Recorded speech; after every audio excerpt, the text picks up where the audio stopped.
From Neural Newscast, this is Prime Cyber Insights, intelligence for defenders, leaders, and decision makers.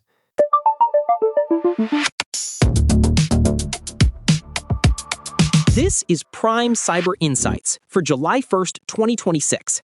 We are covering new research showing how attackers are now automating their infrastructure around AI hallucinations and API-driven delivery. We start with phantom squatting. Unit 42 data shows that large language models are consistently inventing web addresses, and threat actors are buying them up before the AI even finishes the sentence. Aaron, the scale here is significant. It is massive, Lauren. Unit 42 tested two models with nearly 700,000 questions, generating over 2 million links. Roughly 250,000 of those were domains that did not exist yet. Researchers call this vector inherently unpatchable because it exploits the structural architecture of LLMs.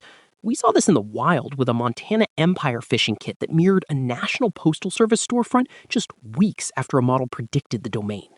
That trust factor is the primary risk. If an AI assistant tells a developer to use a specific domain or package, there is no instinct to hesitate.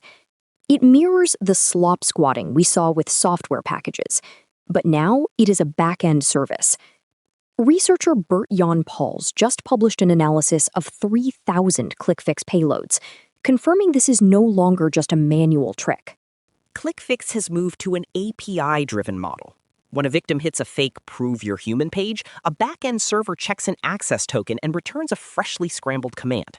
Pals requested 100 payloads and received 100 different versions, using a mix of base 64, AES, and triple DES to rotate the disguise while keeping the core PowerShell script intact. The downloads folder method Pals identified is a direct counter to current visibility. By downloading a file and then using a short orchestrator line in the clipboard to move and run it, attackers bypass AMSI. We have to look beyond clipboard text and start hunting for process chains, specifically Windows Terminal or Explorer.exe launching hidden PowerShell sessions. We are also tracking Operation Navy Ghost on PyPy. Checkmarks found 8 malicious packages targeting Telegram bot developers. These are Trojanized forks of Pyrogram that register hidden command handlers. Once the bot launches, the attacker has full access to the server, environment variables, and the live Telegram client. It is a surgical strike on production environments. Moving to the enterprise stack, Citrix just patched 6 flaws in NetScaler ADC and Gateway.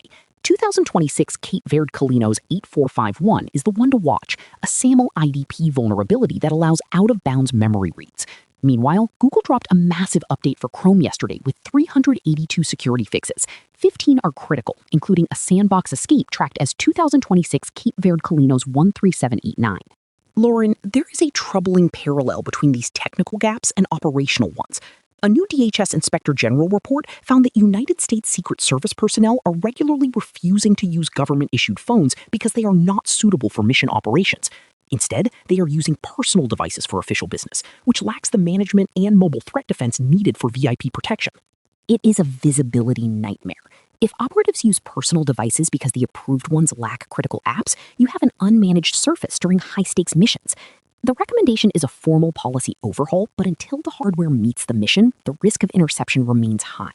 The practical takeaway today: verify AI-generated links before they hit your code, and audit your process chains for unusual PowerShell launches. For more, visit pci.neuralnewscast.com. Neural Newscast is AI-assisted, human-reviewed. View our AI transparency policy at neuralnewscast.com. This has been Prime Cyber Insights on Neural Newscast, intelligence for defenders, leaders, and decision makers.